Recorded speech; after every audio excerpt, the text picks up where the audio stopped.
Vamos a continuar entonces en lo que comenzamos la semana pasada, hablando acerca de lo que tenía que ver con esta situación, que dijimos que no era una situación normativa dentro de las familias. Para hacer un breve repaso, lo que llamamos el divorcio, sino que es una situación que se da en casos particulares y que por otro lado conlleva un proceso. La semana pasada estuvimos hablando entonces como que de las 7 etapas en las que estaban involucradas las parejas cuando llegaban a la situación del divorcio, en este proceso del divorcio. Un poco para retomar el tema, hablábamos también de que habían muchos autores desde la literatura que estaban mencionando lo que tenía que ver con esta funcionalidad, ¿no? Con esto que pasa cuando una pareja se está divorciando. Entonces, tener en claro de que no es un proceso fácil por el cual se debe atravesar, que es un proceso que conlleva diferentes etapas y que no es algo que se puede hacer a la ligera, ¿sí? Entonces, desde este lugar es que vamos a retomar un poco. El autor Framo lo que señala es que la decisión de divorciarse entonces no es una decisión que se pueda tomar a la ligera por parte de las parejas. Y la mejor, y cuando estamos hablando de que este proceso, ¿no?, está un poquito en camino, es bueno muchas veces que optemos por la ayuda de un tercero. Cuando hablamos de la ayuda de un tercero, podemos hablar de un profesional que pueda estar o especializado o tenga la capacitación de poder ayudar entonces a las parejas en este sentido, para poder desprenderse de lo que tiene que ver con el matrimonio y con esta relación de la mejor forma posible para ellos mismos y para sus hijos, y tener entonces la libertad personal de formar nuevas relaciones. Entonces, en este sentido, no hablamos solamente de un bienestar para las personas que toman la decisión de divorciarse, sino también para los hijos, y que no solamente haya un bienestar, sino que también pueda estar la libertad de poder después tener nuevas relaciones en caso de que así lo quieran, lo necesiten y sea la opción que eligieron tomar.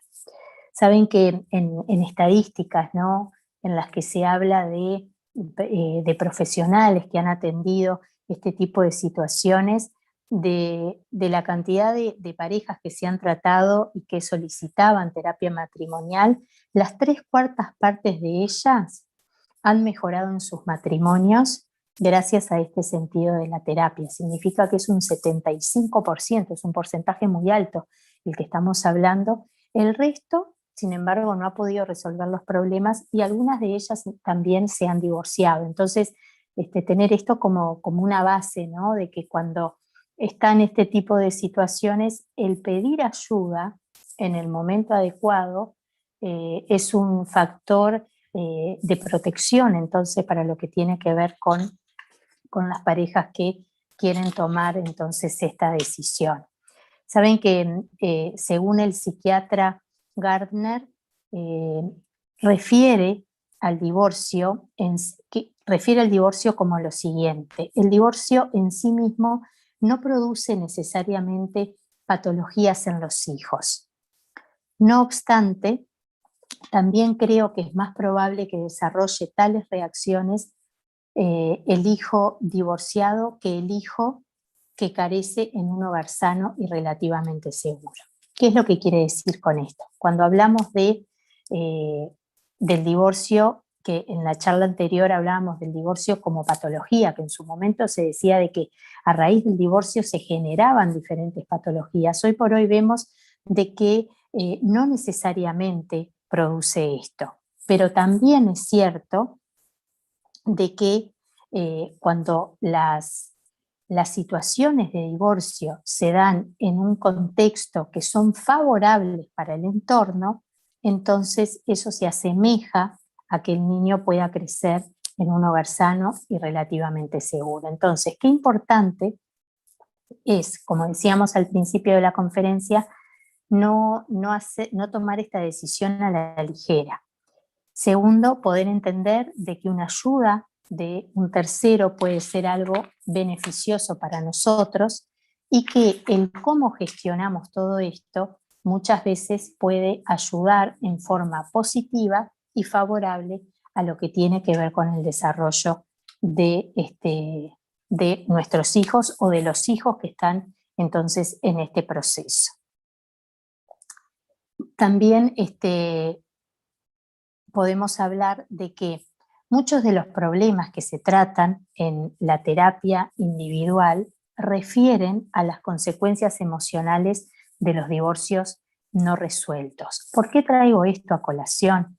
Porque muchas veces el problema en cuestión es el divorcio en sí, pero muchas otras son consecuencias de esta situación no resuelta. Entonces, estamos tratando a un niño, a una niña, a un adolescente o a un adulto y nos damos cuenta de que la problemática que trae refiere entonces a situaciones que no fueron bien cerradas. ¿Por qué es importante traer este punto? Porque tenemos que entender también en este espacio que se está dando, no solamente del saber cómo enfrentarnos, cómo poder tratar, cómo poder conversar en los diferentes ámbitos donde nos movemos con este tipo de problemáticas del divorcio, sino también poder entender de que esto puede acarrear después situaciones a nivel personal. Entonces, la importancia de poner este tema sobre la mesa, pero también no solamente ponerlo sobre la mesa para entender, sino también para poder prevenir otras situaciones que se pueden dar después a nivel personal.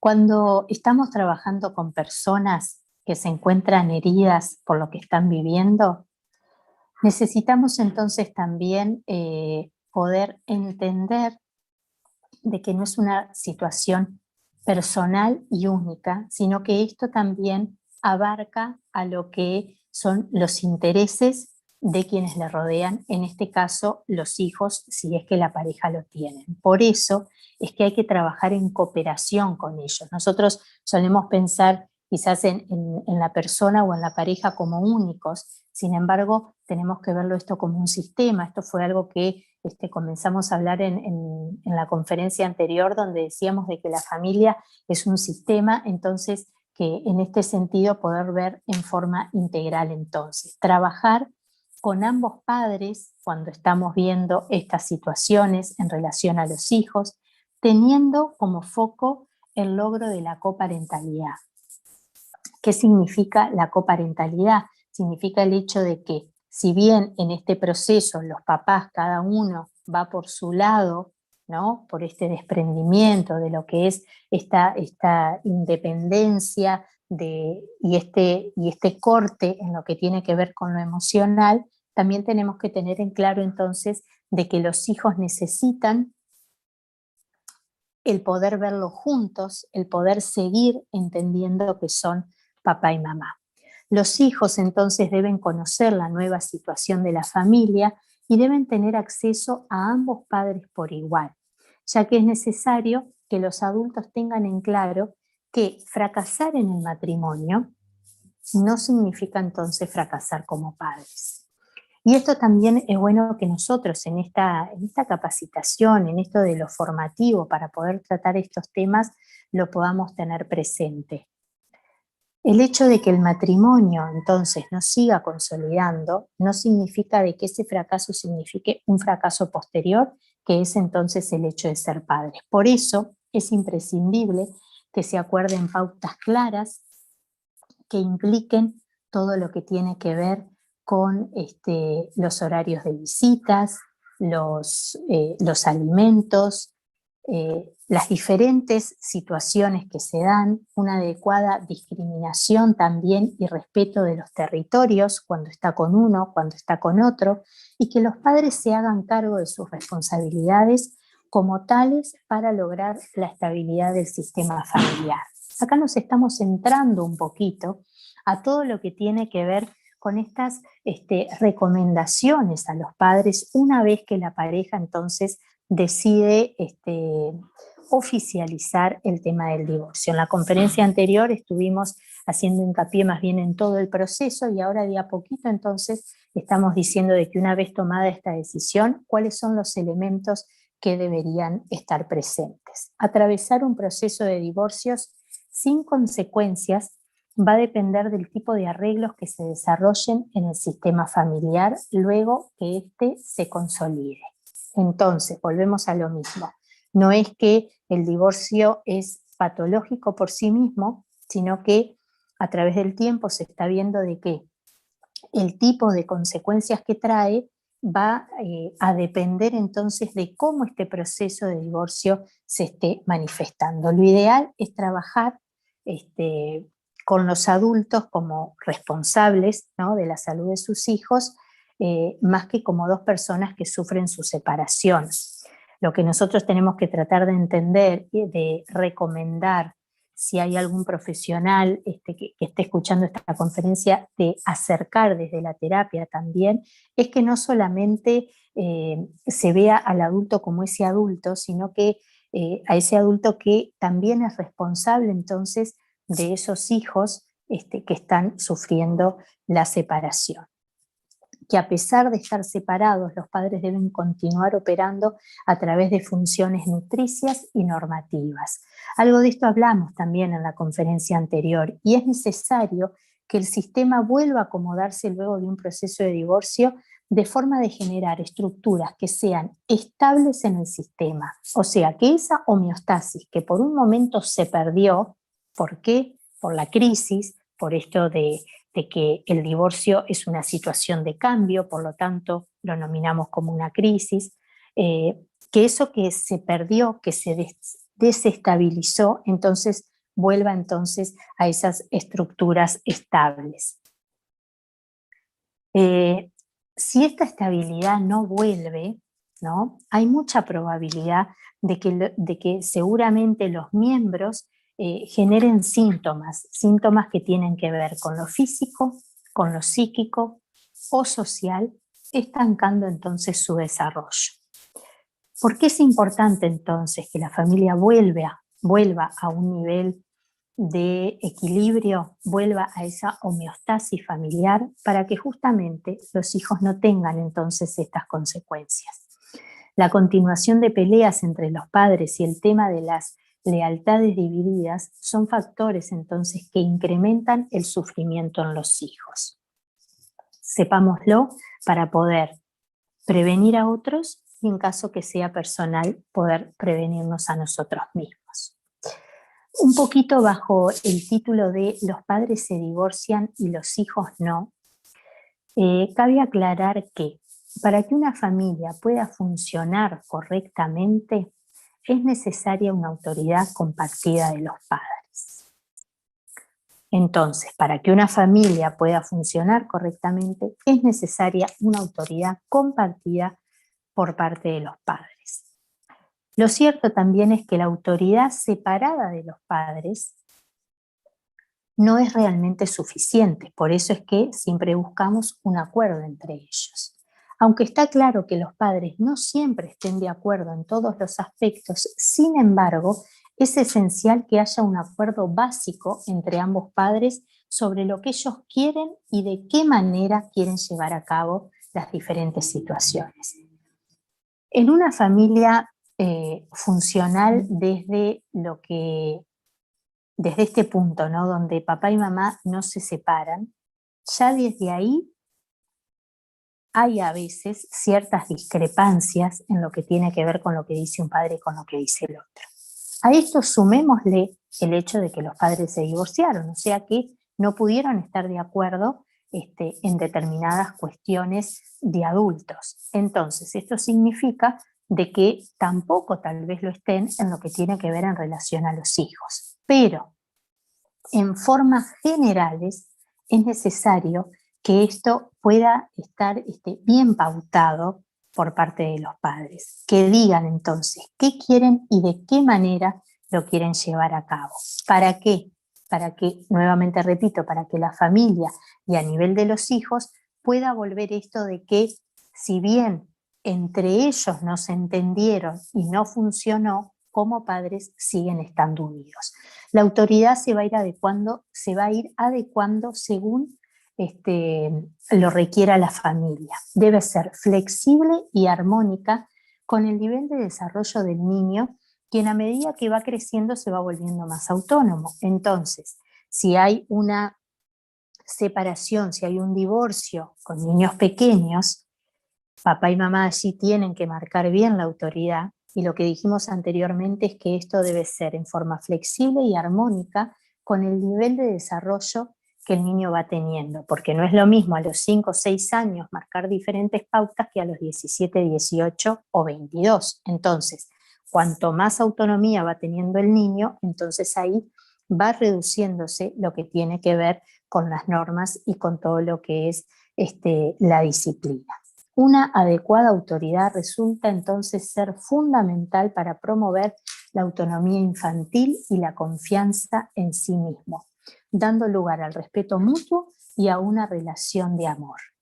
Entonces, la autoridad adecuada es fundamental en la autonomía del niño. Tendríamos que tener otros capítulos para hablar de lo que es una autoridad adecuada, ¿verdad? Pero es importante entender que en diferentes momentos de la etapa del desarrollo del niño hay cosas que tienen que estar bien claras, bien marcadas, entendiendo la disciplina como un acto de amor y no como un acto de supremacía y de autoritarismo. Saben que hay autores que también manifiestan que al divorciarse, los dos miembros de la pareja se separan, pero los hijos, los parientes y los amigos de esos miembros no lo hacen. Entonces tenemos en cuenta de que está la separación de los miembros de la pareja, pero los hijos, los parientes y los amigos de esos miembros se siguen manteniendo. Es fundamental entonces que los padres, a pesar de la separación marital, sean capaces de seguir operando su responsabilidad sobre sus hijos. Y este es un tema que va a ser recurrente en este tiempo de conversación, porque estamos bajo el título de que los padres se divorcian y los hijos no. Entonces, de diferentes maneras vamos a ir haciendo hincapié en esto. Entonces, los padres, a pesar de su separación marital, entonces, sean capaces de seguir operando su responsabilidad sobre los hijos. Los padres deben continuar estableciendo las funciones parentales que les pertenecen y que los hijos tanto necesitan. Estas funciones pueden dividirse en dos grupos, en las funciones que son nutritivas y en las funciones que son normativas, que si bien las definimos a grandes rasgos en la charla anterior, hoy vamos a hacer un poquito más de hincapié. Las funciones nutritivas implican la satisfacción de las necesidades y deseos tales como el alimento, el abrigo, el afecto, el sostén, ¿sí? Entre otros, pero estas son las mayoritarias. Son las primeras en aparecer y de ellas depende la supervivencia del recién nacido. ¿Qué necesita entonces desde lo nutritivo? Un hijo necesita el alimento, el abrigo, el afecto y el sostén. Cuando hablamos del sostén, hay dos términos que se dan en inglés, que es el holding y el holding, que no habla solamente de un sostén en lo que tiene que ver con el sostener al niño, porque esto también es importante, la forma de sostenerlo, de agarrarlo en brazos, sino de ese sostén que también tiene que ver con lo emocional, con todo lo que tiene que ver con lo afectivo, con esa mirada hacia el hijo, con ese poder leer y descifrar lo que está necesitando. Entonces, estas primeras, que son las funciones nutritivas, que son las primeras que aparecen, y de ello que dijimos que depende la supervivencia del recién nacido, son el alimento, el abrigo, el afecto y el sostén. Esto tiene que seguir presente más allá de que los miembros de la pareja se separen, ¿sí? Esto tiene que estar. Las normativas Entonces, tienen que ver, por su parte, implican la enseñanza de las reglas que deben ser aprendidas por el niño para poder manejarse correctamente en el sistema familiar. En principio, en el sistema familiar, porque son la base, entonces, de lo que después va a poder ejercer y va a poder actuar y van a hacer sus conductas a nivel de sociedad. Dichas funciones, o sea, las que tienen que ver con lo normativo, las funciones normativas, son verdaderamente importantes, ya que entendiendo que la familia, como dijimos anteriormente, es la base de la sociedad. Entonces, estas reglas lo que van a hacer es permitirle al niño desarrollarse en forma adecuada dentro del sistema familiar y dentro del sistema de la sociedad también. La función parental nutritiva es gratificante tanto para los padres como para los hijos. ¿Por qué? Porque dependiendo de esta función nutricia, con todo esto del abrigo, del afecto, del sostén, ahí se genera el apego y está asociada entonces al presente del niño, porque desde un apego seguro, ¿no? Desde un apego donde realmente está esa conexión entre la mamá, el papá y el niño, entonces desde ese apego entonces es que después va a poder seguir desarrollando. Esta función nutricia, esta función de apego, puede ser administrada por los padres en forma independiente. No significa que el hecho de que estén separados no se pueda dar el apego en ambos, ¿sí? Cada uno entonces puede generar esta situación de apego seguro. Por otro lado, las funciones normativas, en cambio, son como que más frustrantes para los padres y para los hijos, ya que restringen la libertad, la gratificación inmediata, reducen esas conductas espontáneas y generan conductas predecibles. Si bien todo esto de lo nutricio se disfruta, porque en esta situación de apego es algo que es disfrutable tanto por parte de los padres como por parte de los niños, en esto de lo normativo muchas veces está esa ambigüedad, hasta dónde sí, hasta dónde no, poner estos límites, poder restringir la libertad, que la gratificación inmediata esté un poco más reducida, pero es necesario porque esta función, esto de lo normativo, está totalmente asociada al futuro. Entonces es fundamental para un buen desarrollo y una buena individuación del niño que necesariamente sea administrada también por ambos padres. La función normativa requiere entonces de un acuerdo parental, autoridad y tolerancia a la frustración. Y cuando hablamos de la autoridad y de enseñar esta tolerancia a la frustración, es justamente poder ayudar a que el niño tenga ese proceso de, si se frustra, pueda tener entonces una figura que lo ayude a salir de esa frustración. Muchas veces lo que tienden a hacer los padres, por eso anteriormente dije de que esta función no es tan gratificante para los padres, es como que un poco más frustrante, ¿no? Porque tiene como que ciertas acotaciones. Muchas veces lo que los padres tratan de hacer es evitar la frustración en los hijos. Y el evitar la frustración en los hijos, como esta función normativa tiene que ver con el futuro, lo que hace es no ayudarlos a tener un futuro favorable, porque si evitamos, no le estamos dando entonces las herramientas necesarias a ese niño, a esa niña o a ese adolescente para poder desenvolverse en el futuro de una forma que sea saludable y satisfactoria. Entonces, permitamos desde la autoridad que tenemos como padres, permitamos entonces esta frustración en el niño. Yo siempre cito lo que Alejandro de Barbieri muchas veces en un monólogo dice, habla del chichón y del colchón. El chichón y el colchón refiere a que permitamos que nuestros hijos se den un chichón, o sea, se lastimen, se caigan, vean que algo no les salió bien, y que por otro lado nosotros podamos ser ese colchón que los pueda sostener en ese momento. Un ejemplo de esto, se olvidó del deber en casa, entonces como que hacemos una dramatización de ese tema. Fíjate que se olvidó el deber en casa porque vive en dos casas, y un día tiene que ir a una y otro día tiene que ir a otra, sus padres se divorciaron, entonces tras esto que está pasando, ¿yo qué hago? Me solidarizo con mi hijo y agarro y le llevo el deber a la escuela.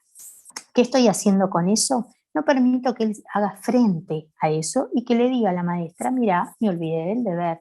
Y si tengo una consecuencia, voy a aprender de esa consecuencia. Entonces, tal vez venga a casa llorando y diga, ay, mamá o papá, me olvidé del deber. Y fíjate que qué horrible que la maestra me dijo que no me podía olvidar. Bueno, entonces la próxima vez lo que vamos a hacer es dejar todo pronto la noche anterior para que estos olvidos no estén pasando. Pero ¿qué hacemos con esto? ¿Qué aprendizaje estamos dando? Les estamos diciendo de que yo me puedo frustrar, pero que tengo un colchón que después me ayuda a sostenerme en esa frustración. La función normativa va a dar lugar al control, mientras que las funciones nutritivas, van a aumentar el descontrol. Si yo lo único que hago es nutrir, afecto, te cuido, que no te pase nada, te trato en algodones, pero no te doy lo normativo de que hasta acá podés, hasta acá no, si hiciste algo tenés que entonces aceptar las consecuencias de eso, no voy a estar ayudando. Lo ideal entonces es encontrar un equilibrio entre ambas funciones, en donde yo pueda dar muchísimo amor, porque eso es lo que se espera que los padres, más allá de la situación de divorcio, puedan dar a sus hijos muchísimo amor, pero a su vez poder poner las normas claras para que esto pueda ser beneficioso para el futuro. Vamos a hablar ahora un poquito de cuáles son las estrategias para una mejor comunicación de los padres divorciados a sus hijos. Un poquito hablando de todo lo que tiene que ver con esto tan importante y este pilar fundamental que es el diálogo y la comunicación. Como decíamos anteriormente, aunque es un proceso que con muchas dificultades para la pareja como sistema marital, porque la pareja sí pasa, ¿no?, por un proceso de dificultades, los hijos también forman parte de este proceso. ¿Qué quiero decir con esto? Los hijos no pueden quedar al margen de todo lo que le está pasando. No le digo para que no se angustie porque no tiene edad para entender, porque quién sabe cómo va a reaccionar. Los hijos también forman parte de este proceso y el lenguaje, que es lo que nos diferencia de las demás especies y es lo que nos ayuda a comunicarnos, tiene que estar presente y muy presente, entonces, de acuerdo a la edad del niño, del adolescente, para poder explicar esta situación.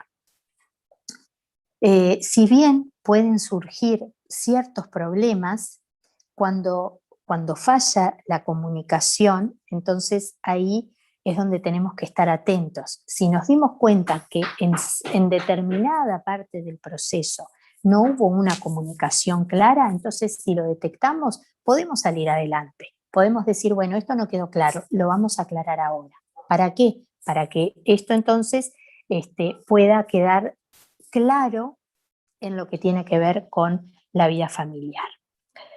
Pueden surgir en este proceso, cuando está esta falta de comunicación, pueden surgir problemas emocionales, los cuales dificultan el desarrollo educacional o afectivo. También ocurre que los niños aprenden modelos insatisfactorios de los padres, ¿no? Entonces, como en mi casa no se hablaba, yo después adopto ese modelo, yo tampoco hablo, yo tampoco comunico, yo no soy de expresar qué es lo que está sucediendo y optamos por el silencio. Entonces, ¿qué consecuencias puede traer? Puede traer problemas emocionales. ¿Por qué? Porque no se dice nada, porque los papás se separaron y nunca nadie lo comunicó. Esto afecta en el desarrollo educacional o en el desarrollo afectivo. Por eso es que muchas veces las maestras son quienes derivan, ¿no?, a un terapeuta o hacen referencia a los padres de que hay algo que no funciona bien, porque en estos procesos, cuando las situaciones no se expresan en forma clara, o por lo menos en su gran mayoría, pueden traer entonces problemas en lo que tiene que ver con lo educativo, o también con lo afectivo, esos niños que se retraen, que exacerban sus responsabilidades porque ven que la dinámica familiar cambió, entonces tienen que hacerse responsables de. Todas estas cosas pueden surgir cuando no hay una buena comunicación, además de lo que dijimos de los modelos insatisfactorios. Y esto sin duda que afecta en su rol después como padres o como madres, ¿no? Puede darse también problemas de la conducta como una forma de expresión de la angustia. Esto se ve en consulta muchas veces cuando el niño cambia lo que tiene que ver con su conducta, y justamente es porque no puede canalizar entonces esta angustia de lo no sabido, ¿no? De lo que no me explicaron que estaba pasando. También se puede haber afectada la capacidad de dar amor o recibir amor, ¿no? De otros, o tristemente acabar en lo que tiene que ver con bueno, las adicciones, el aislamiento o en pensamientos recurrentes, en bucles negativos que no ayudan en este sentido. Por eso, por todo esto, se hace relevante mencionar las distintas cuestiones que se plantean. ¿Para qué? Para que los padres debieran atender a todo esto que estamos hablando, para que no sucedan estas consecuencias de las que hablamos. Algo también que ocurre frecuentemente es la necesidad de los niños de saber que aunque todo haya acabado entre sus padres, los mismos los siguen queriendo a ellos. Y esto es fundamental. ¿Por qué traigo esto en este momento? Porque cuando se dan estas situaciones de separación, cada vez que se da una disciplina o una manera en que tenemos que educar a nuestros hijos, ¿no? Muchas veces en esta situación de que, bueno, está el padre o está la madre, se tiende a que el niño lo sienta como propio, eso de que, bueno, entonces como ahora mis padres se separaron, entonces me está rezongando y no me quiere. Y entonces, ¿qué hago? Pido ir con mi papá o con mi mamá, dependiendo con quién esté, ¿no? Esto se ve muchísimo en consulta cuando los mismos padres dicen, ¿no? Cuando lo rezongué, me dijo, me quiero ir con papá o me quiero ir con mamá. Por eso es importante que a la hora de rezongar, de regañar al niño, se pueda intentar, ¿no? No utilizar adjetivos que desmerezcan a la persona, del niño, de la niña o del adolescente, sino simplemente detenerse en corregir el acto.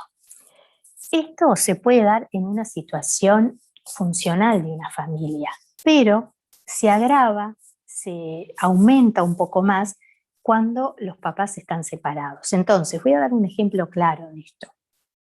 A un niño se le cayó el vaso, estaban sentados cenando y se le cayó el vaso. Yo puedo tener dos reacciones, decir, pero no te das cuenta que sos un tonto, que sos un torpe, que siempre se te cae lo mismo, pero que no puede ser, que era el vaso que más te gustaba y ahora se cayó el agua y se rompió. O puedo decir, bueno, mira, la próxima vez me gustaría que tuvieras más cuidado y que cuando vayas a levantarte no lo hagas en forma tan brusca para que el vaso no se caiga. Hay dos situaciones. En una, la persona, o sea, el niño, niña o adolescente, estuvo incluido en lo que tenía que ver con el regañar, con el decirle cuál fue la conducta que no estuvo bien, y en la otra no estuvo presente. Entonces, en esto tratemos de, en este tipo de situaciones, prestar mucha atención, ¿sí? ¿Para qué? Para que el niño pueda entender, pueda seguir reforzando de que es querido, tanto por su papá como por su mamá entonces. Otra cosa que es recomendable hacer y es el destacar lo positivo, ¿no? Que puede tener un papá o el otro papá, ¿no? O esa papá o esa mamá, y que lo podamos decir.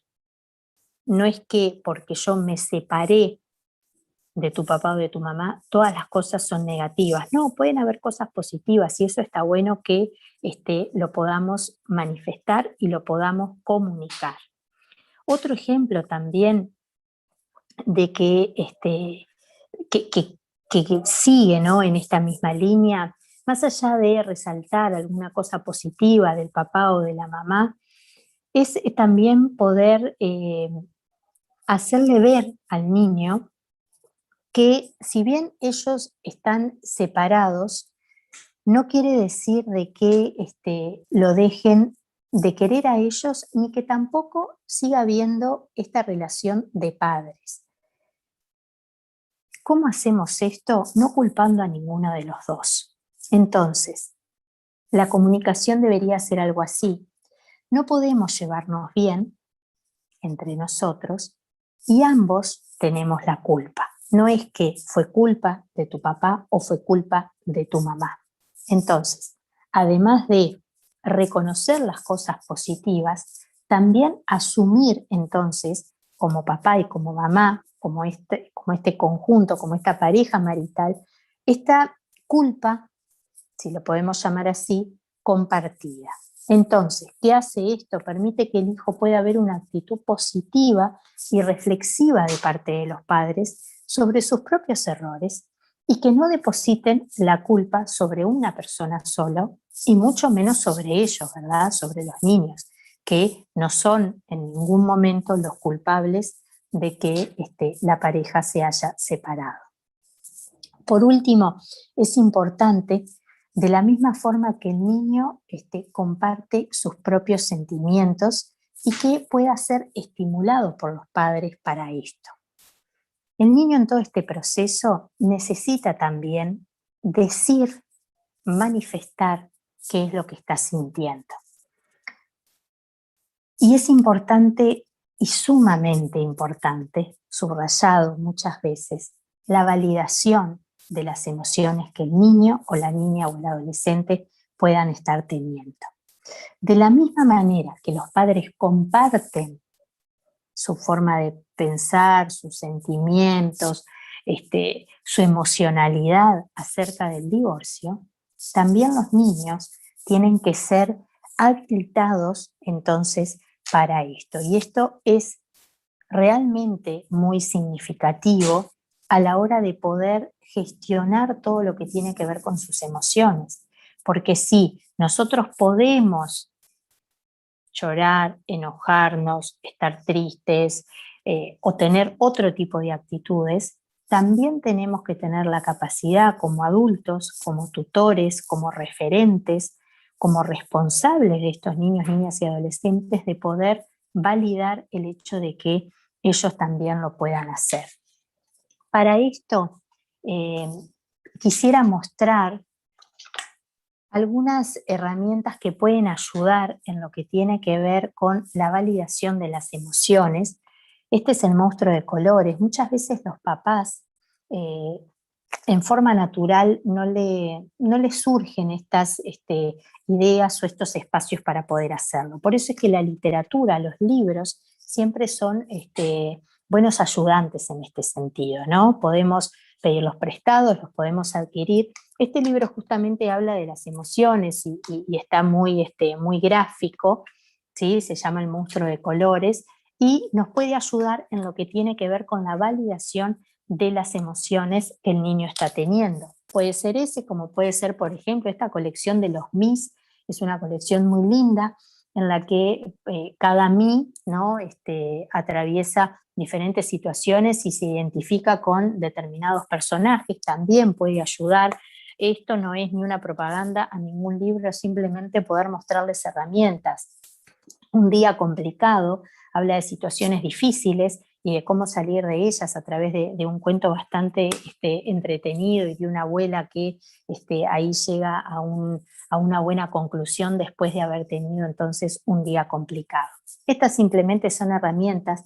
Me gustaba mostrarles también de forma práctica de qué manera entonces podemos ayudar a que nuestros niños, nuestras niñas, nuestros adolescentes, dependiendo de la edad que estén pasando, puedan entonces sentirse validados en lo que tiene que ver con esto de sus emociones y de lo que les está pasando una vez que están pasando por esta situación y por este periodo de divorcio. A modo de conclusión un poquito, y haciendo un reconto de lo que estuvimos hablando, el divorcio forma parte entonces de un ciclo no normativo que conlleva una etapa específica para la familia que lo está viviendo, ¿sí? Entonces, podemos decir de que si bien el divorcio no es una situación esperable ni normativa, lo que va a determinar de qué manera continúa entonces la familia es de la manera en que se ejecutó ese divorcio, ¿sí? No significa ni que por divorciarse vaya a ser disfuncional, ni que por no divorciarse vaya a ser funcional esa familia, sino lo importante es ver cómo se atravesó entonces ese periodo. Entonces, mencionamos que es un proceso donde consiste en la disociación de la pareja marital, pero la pareja parental debe permanecer unida por lo menos hasta el momento en que los hijos sean independientes, brindando a sus hijos las funciones nutritivas y normativas, pasando por todas esas etapas entonces que hablamos en la conferencia anterior, hasta llegar a un divorcio definitivo. Queremos tomar esta etapa y este proceso no como algo que solamente pertenece a dos personas, sino que lo vemos como un problema o como una instancia o un proceso que es sistémico, que abarca a todos los integrantes de la familia. Por otro lado, mencionar de que las familias funcionales sanas, se caracterizan entonces por evitar paralizar esos procesos interrelacionales. Un poco lo que hablábamos, ¿verdad? Lo importante no es no pasar por situaciones de crisis, sino poder acompañar esas situaciones. Los conflictos tienen un efecto positivo cuando estimulamos a cambios que ayuden entonces a un desarrollo que sea productivo y beneficioso para cada uno de los integrantes de la familia.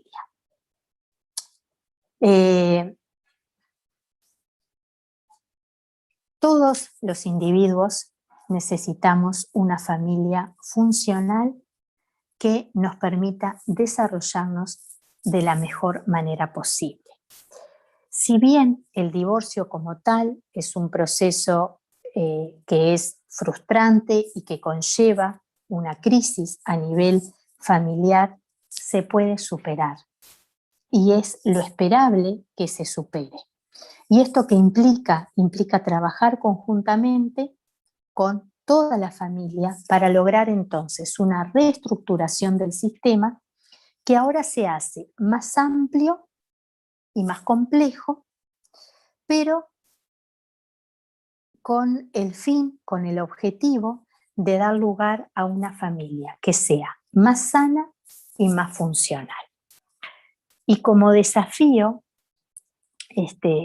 después de todo esto que estuvimos viendo, decirles de que es posible, de que podemos mirar esta situación que no es la esperable, como algo que también puede ayudar a que después de un proceso la familia pueda estar entonces en una homeostasis, en un equilibrio, en una funcionalidad sana que permita que cada uno de los individuos que la integran se puedan desarrollar en forma saludable.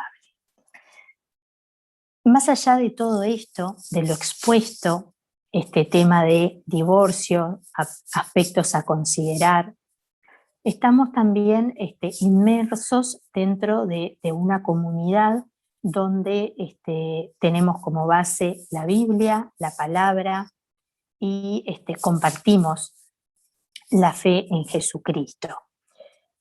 La idea de poder conversar de estos temas no es promocionar el divorcio, ni mucho menos, todo lo contrario. Simplemente poder entender de que así como en el ideal de Cristo, en el ideal de la creación, ¿no? Estuvo el formar la familia, hombre, mujer, unirse, y que esto sea para siempre, también es cierto de que estamos frente a realidades que no llegan así a nuestros ámbitos donde nosotros nos movemos.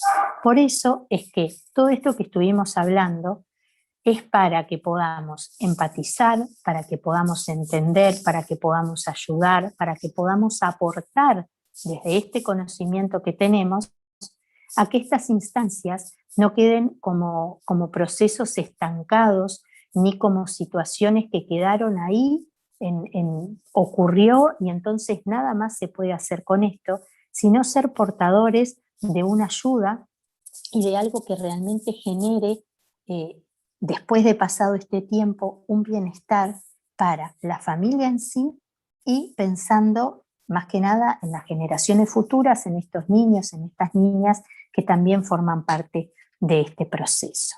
Y para terminar, me gustaría leer una adaptación del artículo de José Luis Carabias que dice lo siguiente: la familia ideal no es la familia donde no hay problemas, sino aquella que aún a costa de tener que soportar situaciones problemáticas, las encara con lo mejor que tiene, sus vínculos de amor. En eso seguramente reside la enseñanza más importante que tiene para los creyentes la familia de Jesús. Con esto quería terminar entendiendo de que todos pasamos situaciones difíciles, el divorcio puede ser una de ellas, pero es posible encontrar esperanza en Jesucristo, en el dador de la vida y en el creador de la familia. Muchas gracias.